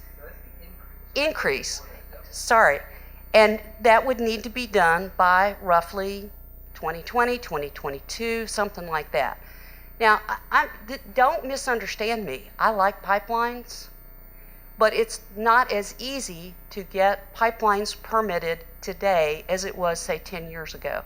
This is not an impossibility, but getting it done in 4 to 5, 6 years is pretty tough. Some pipelines, when they have to run through urban centers, can take as long as 10 years to get permitted, financed and permitted.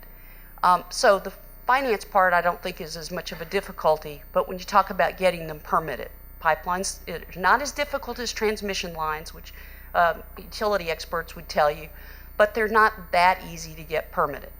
So I just wanted to point out that this is an infrastructure issue. This is not a philosophical argument about coal versus gas. We're just talking about logistics. How do you get something from someplace else? You all don't produce natural gas in the state of Florida, so you've got to pull it in from either Mississippi or Alabama, or perhaps up from the Midwest, should that natural gas development produce. But still, that's a lot of pipeline. So I wanted to just show this to you because this is really, if you'll allow me, to show you the whole nation would have to build a tremendous amount of natural gas pipeline. Pipeline is not the only thing you have to build in order to get natural gas from one state to another. Now, you're not going to be pulling natural gas from West Texas. Nobody's saying that. But you still got to pull it from someplace outside of Florida. Because at this time, to my knowledge, you do not have either, there may be some negligible amount of natural gas or even possible oil offshore to Florida that I don't know any details about, but you do not have natural gas production adequate to supply a power plant. Now, if you're like me and you have natural gas in your home, and I know not many homes in Florida do, but if you're like me and you do have natural gas in your home, you have a very small pipe bringing that into your neighborhood and into your house. Imagine the volume difference, though, that you're talking about for a power plant. So we're talking about a huge number of pipelines and a huge volume of natural gas. And more importantly, in contrast to coal, the gas isn't sitting right there at the power plant. This is historically one reason why people have liked coal. It's not a philosophical, I like one fuel over another. It's I like it because it's there. I can see it. Most power plant managers could look out their window and they'd say, yeah, it's February and that looks like about 3 weeks supply. Yeah, it's June. That looks like about 10 days supply. Yeah, it's November. Yeah, that's about 3 months supply because it's not terribly hot or terribly cold. So philosophically, no, not a discussion. This is all a discussion about operations, real world, practical questions. How's that natural gas going to get to everywhere it needs to get to in order to meet the interim deadline and the final deadline? So this map that APPA had as a result of the Aspen study that was done for us shows you that there's tens of thousands of miles of pipeline that needs to be built, and that pipeline, and I'm going to address storage separately, the pipeline is not the place where you store natural gas. It's just what it moves through. So it's very important to realize, look at Florida here, more than 100%, as I pointed out earlier, of additional natural gas pipeline just to get it to your state. So individual communities, Tallahassee, Gainesville, Orlando, Lakeland, other public power communities may have a slightly different number to their individual utilities. I don't know. This would need to be done by those individual utilities. But I can tell you how much more natural gas pipeline you will need to your state. And the question is, how fast can it get built? So this is storage, and this is much trickier. I got some not so great news for you. Florida has lousy geology to store natural gas in. Natural gas in most other states, I'm from Texas originally. I live outside of Washington, D.C., but I grew up in Texas. So Texas, Louisiana, Mississippi has fabulous salt domes. And that's where you put natural gas in, because they got a lot of natural gas, combined cycle units and simple cycle units in those states. And they are using natural gas to produce electricity, and it's working really quite well. California, for example, does not have salt domes. But there are so many of these semi-depleted reservoirs, that's a bunch of fancy language for old-fashioned oil and gas reservoirs from 50 years ago, 30 years ago, 60 years ago, whatever. And these are so close together that the electric utilities in California can pull from them very quickly, get that natural gas out, and if they don't use all the natural gas that they needed, they can send it back in a different pipeline with a different direction. In other words, if they have bought more than they needed. And this is one of the trickiest things about the electric utility system going more to natural gas. There's nothing wrong with natural gas, but not every state is as, whoops, excuse me, I just turned it off. Not every state is as lucky as these states with both these salt caverns or salt domes where you store the gas and you can pull it out very quickly and re-inject it back in. It's what they call rapid turn. Rapid turn is what a power plant needs, because unlike a factory and unlike my home, power plants don't pull the same amount of natural gas every day, every hour of the week, every hour of the day. My natural gas consumption at my home when I turn on my stove is such a small amount that the local utility can really get a good concept of how much natural gas I'm going to be pulling. Power plants are not that predictable because of lots of ramping from wind or solar in this state, probably more solar because you don't have much wind. But it's very important for everybody to understand the concept that for an electric utility to have reliability and to have predictability on price, they need to get their arms around this question of how quickly can we move to natural gas. Now, there's absolutely nothing wrong with if there's some states that have some logistical challenges with natural gas relying on the other two building blocks, which are what? Renewable and energy efficiency. But remember, I already pointed out that building block number one, you might be in the rears in Florida. So now you might also have a problem with building block two, at least in the first few years. There's nothing to say that you can't one day pull, excuse me, I keep doing that. You've got some possibility of additional natural gas that could be built and brought in by pipeline from the Marcellus and the Utica up in West Virginia, Pennsylvania, maybe New York. Nobody knows about New York for sure. But you do have some other opportunities to pull in gas. But I'm just saying, in the early years, this gas issue may be almost as tricky as getting the efficiency improvements off the power plants. So let me go on here. I don't want to dwell on this too much, but then we got to renewables. Well, I'd like to once again pull from Mr. Balbisa's letter, because he knows more about this than I do. He points out that, if you'll allow me, I'd like to quote from it.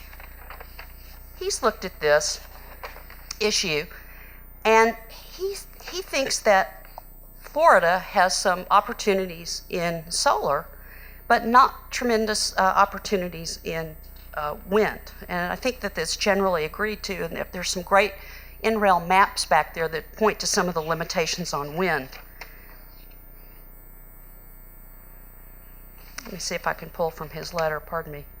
His memo on September 3rd points out that the state's solar panels, while terrific, and nobody opposes solar panels, would have a very limited capacity factor, and that's some fancy language. What we really talk about is their effectiveness on an annual basis, and these are really only somewhere between 13 and 22%.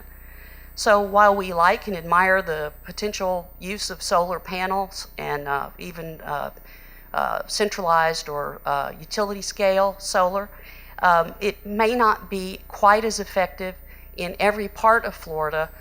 There are operational limitations and that sort of thing, how close you are to sea spray, how often you have afternoon rain showers, that the droplets may actually place some limitations on the effectiveness of solar panels. So in this case, it might be more appropriate for an electric utility to go to a more centralized or utility scale a solar farm, for example. And I know JEA has some projects in solar. But Mr. Balbisa's letter made the point that he thinks that while there have been a lot of solar arrays and solar projects, that in order to do more build-outs of solar, it'd be about $16.8 billion. Right now, you have about 2% renewables. And if I understood Mr. Balbisa's letter, I hope I did, he says that you'd have to go to about, I think, 6 times the amount of renewables that you have today. Now, nobody's saying there's anything wrong with renewables. It's just that's a pretty big hurdle, again, if you've got that interim deadline that hits you right about 2020. So I'd like to talk about energy efficiency. I think we all like energy efficiency in our own homes, in our own businesses. This is building block number 4. So here's this target rate, right? And you can meet it any way you want. And when you get to building block, number 4 here, EPA says, look, we're not telling you exactly how to do it. We're telling you can use any of these 4 building blocks. So this is, for example, in energy efficiency, and we're not talking about at the power plants here. We're talking about in the broader community. So this could be all kinds of things like demand-side management programs, or working with the manufacturing community or the commercial institutions, or combined heat and power. There could be all kinds of things that could be done, but these are not necessarily inexpensive. A lot of communities, including Florida communities, have had energy efficiency programs. We have other states across the country that have energy efficiency programs that have been going on for decades and have been quite successful. But I think that this, again, is the challenge of, if we already saw some limitations in buildings blocks 1 and 2 and 3, and now we're looking at building block 4, it puts a lot of burden on sort of where do you make up for all of this?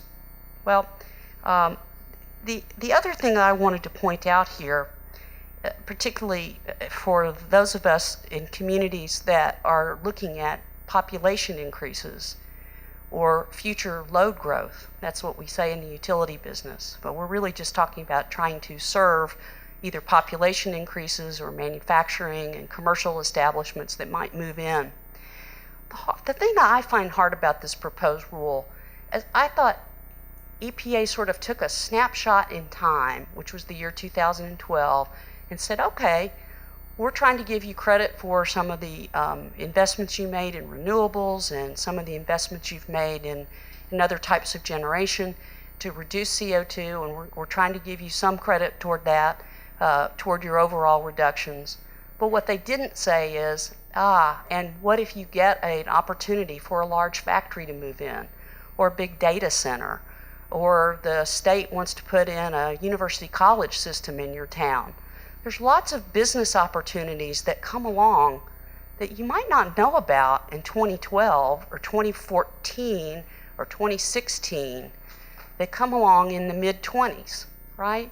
And it's hard for me to imagine how every governor dealing with economic development, or every mayor dealing with economic development, and all of the utilities can plan that their state plan accommodates this. And there are a few states that I worry about, and to be honest, Florida is one of those, because y'all are still getting tremendous population migration from other states and immigration as well. And I want to point out this. Duval County is looking at a pretty hefty increase in population. Now, population doesn't always mean load growth in terms of industrials, but it kind of strikes me that you'd want commercial scale businesses attracting people and helping you with your business community. What community doesn't? So the state of Florida has these numbers, and the state of Florida is saying that between 2020 and 2030, Duval County is looking at a 22.6% population growth. Now, that may be off by a bit. It might be on target. Nobody knows. But I think there are a few states that are looking at pretty significant population migration from other states or immigration. And these states are Arizona, Nevada, Utah, Texas, Florida. Not a shock. But I'm not so sure that EPA has really given much adequate opportunity for that type of economic development, because the electric utility sector would have to serve that new business load or that new population growth. Now, APPA is going to file some comments on that, and we're going to suggest that our individual member utilities do, particularly in those states. And those are not the only states. Oddly, this one surprised me. Delaware is looking like it's getting a big population increase. Who'd have thunk it? Such a small state. But that's one example that was kind of a surprise to me. Lastly, I'd like to mention electrification of vehicles. I don't know when electrified vehicles, beyond the hybrids that we see in the market today, I don't know when or if or how the electrification of vehicles is going to take place. I don't know enough about battery storage to know when we might see the opportunity for many of us to be driving electric cars. But I do want to point out that it was a disappointment to me that EPA's proposed rule didn't leave leeway for compliance with this rule by electrifying cars. And I think that this is something that folks should give some thought to, because I think most of us think that should electric cars become more of an opportunity for us as a nation, this might be helpful. I know California is trying to lead the country and say they want to electrify their entire fleet of transportation vehicles, not just cars, but fleet vehicles, trucks, and their whole port system, all of the vehicles related to the various ports in California, and they want to do that by 2032. So Florida wouldn't be the only state that might have some problems with the electrification of vehicles, but I just think that that was a very disappointing factor, that EPA would not allow electrification of vehicles should the battery storage technology come along and help us accomplish what we'd like by reducing CO2 in that manner. So I hope that I've given you all some opportunities to understand what some of the complexities might be in terms of the infrastructure, the stringency of the standards, and particularly in the short run, how tough they might be to meet. And I thank you very much for allowing me to come and speak to you today. APPA will be filing comments that we hope to be constructive and respectful to the agency, but offering some observations about some of the operational problems and dilemmas that some communities might face, regardless of the shared goal of reducing CO2. Thank you very much.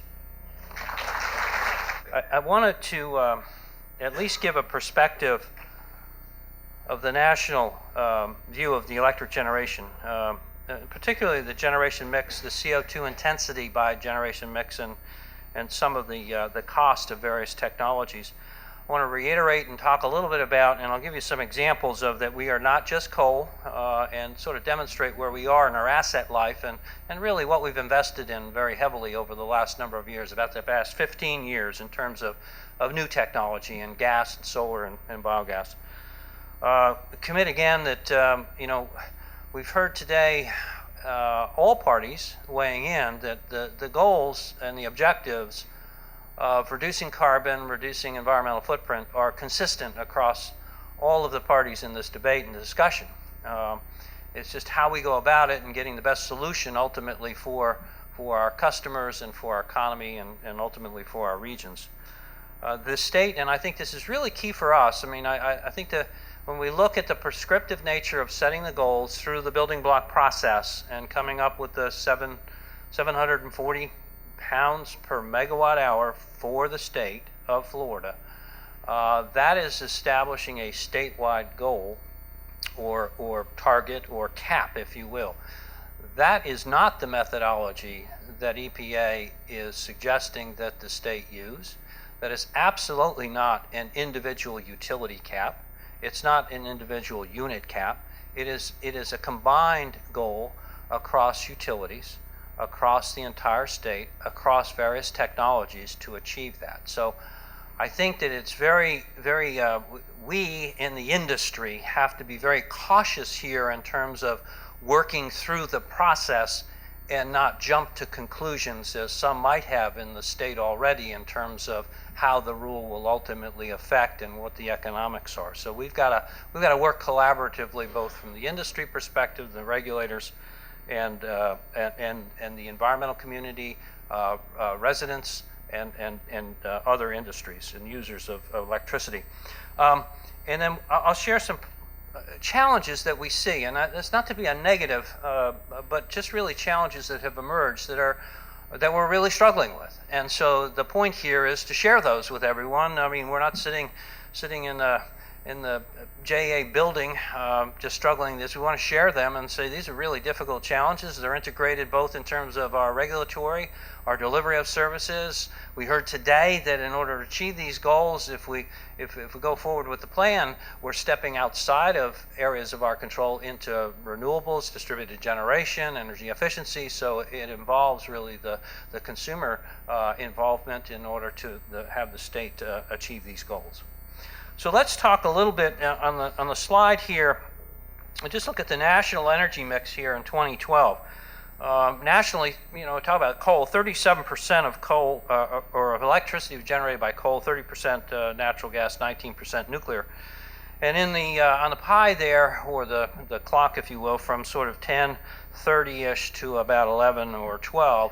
Is where the other technologies are. A big slice of that is hydro, and that's legacy hydro that's been in place for many decades. And then we see the growth in terms of wind and solar and other technologies. To the top right, carbon intensity there, certainly coal, as we've talked about, produces the most CO2 in its process of electric generation. And then nuclear, hydro, wind, and solar are essentially zero. But you can see on the scale that the goal that's been established for the state is 740, and our current technology for natural gas combined cycle is above that at 850. Our simple cycle machines at 1,250 pounds and coal in excess of 2,000. So in terms of our actual fleet right now, other than the longer term plans for importing nuclear, we are above the state goal. And again, that's the target for the state, not the individual utility. I'll just walk you through the fact, and we always like to show pictures of our facilities. The top left is St. Johns River Power Park. It is a coal-fired facility. It's been in the fleet since the 80s. I'll give a timeline on that in a minute. But to the top right, I guess that was top left. Top right is our north side 1 and 2 unit, and this is a challenge for us in particular. We partnered with the Department of Energy, and I say we collectively, the community and JEA partnered with the Department of Energy for a reference project for clean coal. And in fact, we received funding of $75 million in this project to go forward. And we run those clean coal reference facilities now to generate power for our community. Clean coal at the time was not defined as CO2. CO2 was out of the mix for pollutants. It was the other attributes of the flue gas. And by every measurable standard, this facility continues to operate at an extremely clean and environmental friendly manner compared to all coal units. So it's an extremely coal unit.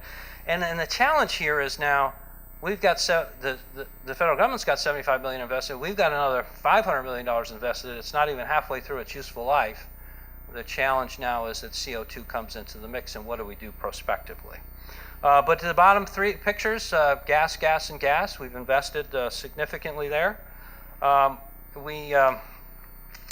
We have invested knowing that we needed to reduce our carbon footprint. We invested in nuclear and at the Plant Vogtle facility, and we'll be taking in 200 megawatts of nuclear capacity and the related energy starting in 2017 and 18.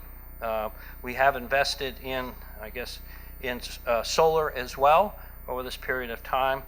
We're a big proponent and user of landfill gas and have outstanding contracts. If it can get built and captured, we'll buy the power, and we interface into the market with the Energy Authority.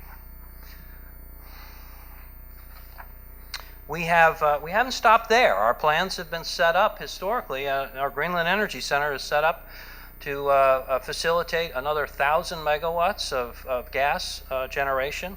We have signed a one-of-a-kind option arrangement to acquire up to 20% of Duke Energy's next nuclear facility, zero carbon-based generation, and we continue to bid the market for renewables. So when we look at this, I just put the context in terms of JEA and the community. This chart tries to illustrate on the left side there are our generating units, the type of fuel in the megawatts, the size of the units, and then a little timeline in terms of when they came online. So we can say really, we're having this debate about coal. We brought coal into the mix in the 1980s. 88 was when we came online with that facility, and it would normally run, and you can see the line, it's got a dot at the end of it, was sort of 2028 was sort of the useful life. We had hoped that we might get some more life out of it, but that's what we had planned to run. And the dotted aspect of that says that that's at risk now, so that's a potential stranded cost. The second one, I referenced the Department of Energy Clean Coal Reference Plant. That's fairly new, came in 2002. We invested a significant amount of money to improve it, to get reliability up, and sort of had, up until a year or so ago, planned to run that out at least into the 30s in our plan. Then you'll look in the rest of the slide there, we've got gas, and this is all the 2000s and thereafter. We've invested only in natural gas and solar and nuclear and landfill gas. So JEA is not just coal. And we are progressive in terms of thinking forward and adapting to gas. And an interesting comment in terms of the coal facility at the top. We own that facility jointly with Florida Power and Light. And just a few years ago, we were in litigation with Florida Power and Light, and they were arguing they wanted to stay in longer because they like coal. And we were arguing because we like coal, and we were saying you really should move out sooner. And you know what? At the time, 4 years ago, we lost the litigation. 4 years later, we're the winners. So. Tough to plan in this business. Just this chart and just reflects, and it is an eye test, but every state has a different goal. And the range is significant. In the 500s up to 2,000, we're at 740 pounds per megawatt hour. But one of the things that we've looked at and we feel troubled by, I guess, would be that when we looked at Florida as a state, we did fairly well in terms of emission intensity at sort of the 1,200 pounds per megawatt hour. And in fact, we rated among the 15 lowest states in terms of energy or CO2 emission intensity. But when we looked at the goals after the calculation was overlaid on the various states, we looked at the goals that were established. We're required in the top 15 in terms of making reductions. So there's sort of an inversion there. You're really good, okay, from the state of Florida. You're in the top 15 lowest emitters, but we expect you to be in the top 15 reduction. So I think there's some inconsistency there in terms of how the calculation overlaid on Florida in particular. I'll talk a little bit on some of the challenges we see, and clearly we talked about the slope, if you will, of implementation and achieving the goal. And when we heard about a gradual pace over this from today to 2030, 15 years implementation. And I think our assessment right now in terms of what we've seen, we've got the potential to look more like the cliff that Teresa had mentioned in her language, where quite frankly in 2012 as a base year, that was the year in which natural gas was at historic lows. So anyone that had natural gas generation was running natural gas generation to its maximum availability to serve its customers at its lowest cost. So there's sort of two issues there. One is this one, that we got a base year that's very low because we're heavily reliant on gas, which put our historic emission rates low to establish it. And now we're back to a more normalized pricing in natural gas, and just by running our dispatching our units statewide, our emissions have gone up because of higher cost of natural gas and haven't gone down. So we're trying to understand this. So in the meantime, we've bumped up a little bit, and we're moving out to that 2018 timeframe, and we'll start to make investments. And we've got to ramp down very hard to the interim goal of 794 pounds to get to 740, which really puts our interim beginning point at the 840 pounds. It's a big step down. And so we're going to be challenged to think about that as a state and certainly as a utility in terms of the front-loading effect. I think the other challenge for us, and this is a big one statewide, is that, remember my remarks, I said that the base here in 2012 was historically low gas. So anyone that had gas was running the heck out of it. I mean, I know our combined cycle was running flat out for the year 2012, and we were displacing a little bit of coal. Our mix went up radically in terms of the amount of natural gas we use. And so when we took the formula, the building blocks, and overlaid it on Florida to come up with the goal, the building block 2 of that dispatch, redispatch, of taking coal and finding available natural gas combined cycle resources that weren't being used in 2012, well, our original thought was, well, building block 2 is not going to affect Florida very much because everybody that had gas was running gas. Made sense, lowest cost. Well, surprise, surprise, the chart shows that we had a pretty well-balanced 2012 energy across the state, both coal and natural gas, but when we redispatch, all of a sudden, the resources shift dramatically to the south, and there was a tremendous amount of available natural gas combined cycle capacity sitting idle in 2012 that can be redispatched under this modeling. So, you know, how did that happen? And these are questions. I don't have the answer right now, but we're going to figure that one out, because what happened is, at a high level, we think there were assets that were stranded to the south of us that weren't being utilized in a market where they should have been being utilized. We were utilizing a balanced approach in terms of coal and all the gas we possibly could. We overlay this calculation.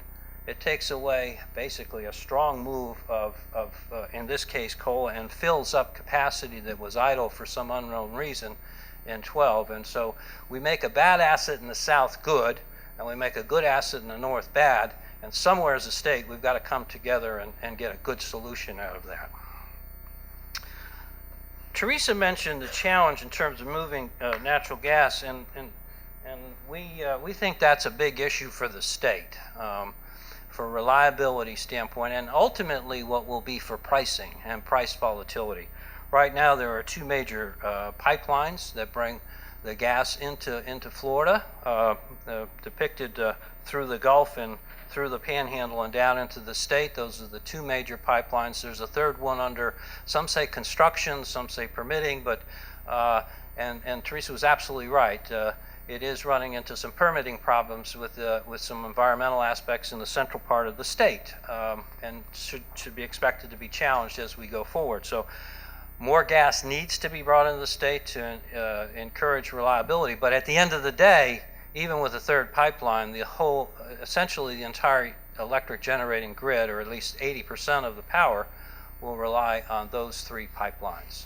80% of the electricity in our state on three pipelines. That's sort of a challenge for us to wrap our heads around in terms of reliability in the industry. And then finally, I'll go through these quickly in terms of some of the challenges we have on the renewable side. Solar, we're not the best, we're not the worst in terms of the analysis of the ability to take advantage of the sun. There certainly are better places in the desert and the southwest, clearer skies, more sun intensity. But remember, it's roughly 20% efficiency. When we run a coal plant, we expect it to be about 90% efficient. So there's a big gap there, and so solar requires backup generation, which is more natural gas. It also requires potentially storage too, which is fairly expensive and just an emerging technology on the industry scale. The other issue we have is that solar doesn't peak when our power needs peak. So, you know, in northeast Florida, the most time we use power, the highest peaking point is on that cold January day, early in the morning before the sun comes up. And we peak really as the sun starts to set in the afternoon when folks get home from work and start to really crank up the air conditioner.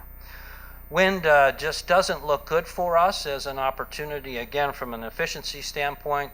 Within the country, when we look at the overall landscape of the country, there are some great wind resources out west.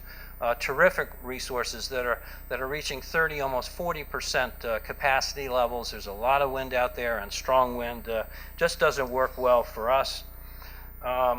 Hydro, other parts of the country just love the entire plan as proposed. Well, especially in the green area, you can look at the Northwest, most of the power comes from hydro, original dams. And you can think in terms of our capability for hydro. You look at the St. Johns River and compare that to Niagara Falls. Okay? And so there's the power mix. We just don't have quite that opportunity. So I think just a couple of the challenges, and I want to put this in a constructive context for us, that I think southeastern Florida receives some disparate or disproportionate treatment in terms of the setting of the mandatory goals. I think there are a couple things there. There are a few on the slide, a few I'd like to add. The new nuclear versus other carbon-free generation technology, which affects us directly, we think is something we're going to comment on, and just unfair that other renewables are treated more favorably than new nuclear. 34 states, I mentioned that already, have higher emission rates, and yet we're receiving in the top 15 in terms of goals and reduction goals. Interstate flows of power, and we're on the border now, right? We're on the Florida-Georgia border, and so power flows back and forth, and we've got facilities that are located in Georgia, and we flow power to Georgia. We accept power from Georgia. That's real murky in the current plan. The plan is a state rule, so then they give the option to, okay, you can get together with Georgia, and well, I'm not sure that's, so we've got to work that out too. Our nuclear that I mentioned, we were thinking we needed zero carbon generation. We invested in a plan. It's in Georgia. So we're going to be real compliant with the Georgia plan, and maybe not so much benefit in the Florida plan. And so we've got to seek a solution to that. I mentioned a couple of other states, Kentucky, and Kentucky's my favorite because there is an identical coal plant to the St. Johns River Power Park that is 732 miles remember, we're in the United States of America, we're in the same country, 732 miles from us. And when you overlay the building blocks calculation, as Teresa pointed out, 90% of coal gets dispatched to natural gas combined cycle. It should have been running in 2012 anyway because of low gas prices. We'll figure that out. And in Kentucky, when they overlaid it, they took the coal plants and they didn't have there were no gas plants to redispatch. So they didn't redispatch in the model. So their goal got set at 1,800 pounds. And they're able to run coal essentially forevermore until a new rule comes about. So within the same country, we've got one plant that is fully compliant with every regulation today that potentially could be shut down. One 700 miles away could run forever. We've got to wrap our minds around how we manage through that for the best part of our state, our region, and ultimately our consumers. And then there's just the difference in terms of what's regulated in CO2. Everything in our residence, because we're generally all electric in Florida, we've got minimal gas and heating, but everything, all the energy use is going to be regulated under this rule. Whereas when you get into other parts of the country, a big portion of their energy uses in the domestic and business is not regulated at this level in terms of natural gas, flue gas. And so that's something to think about in terms of as we set things. And I think as our group here, we're a little concerned that we've got to be very cautious and collaborative and continue to think and work together to make sure that some of this disparate treatment doesn't happen at the state level. And we'll continue to work on that. I mentioned the possibility of stranded assets, generation technologies. We've got some challenges, tough to build nuclear at any scale, in any place. Now we've got a couple on the books long term, but they go well past, well into the next decade in terms of potentially being online from the state perspective. We talked a little bit about the downward pressure on revenues, and that's real, and we want to be supportive of that, but we want to do that in an orderly process in terms of energy efficiency and distributed generation. We love solar. We'd love all of our customers to embrace solar if it's cost effective for them and it works for them, and they've got basically the funds to invest, then that's fair. But we also have to be mindful of the entire community, those that don't have the capital to invest in a $20,000, $30,000, $40,000 home solar system. And then we think that there will be potentially higher cost, especially the unit cost of power for consumers and businesses with the rule as it stands. So in summary, we've got our work cut out for us. The plan today was really to bring us together, to recognize the fact that I really do believe that we've got the same goals and vision. I think all of our speakers address that. We at JEA believe that. It's the best interest in our community to reduce our carbon footprint, reduce our environmental footprint for our citizens and for our customers. It's just how we implement change and when we implement change. And we've got to work collaboratively because that'll get the best solution and I believe the quickest solution for us to be successful both as a community and as a state and as a region. And ultimately we want to be part of the leadership that Ken had mentioned in terms of the EPA and the US on this issue for basically global climate change. So thank you very much.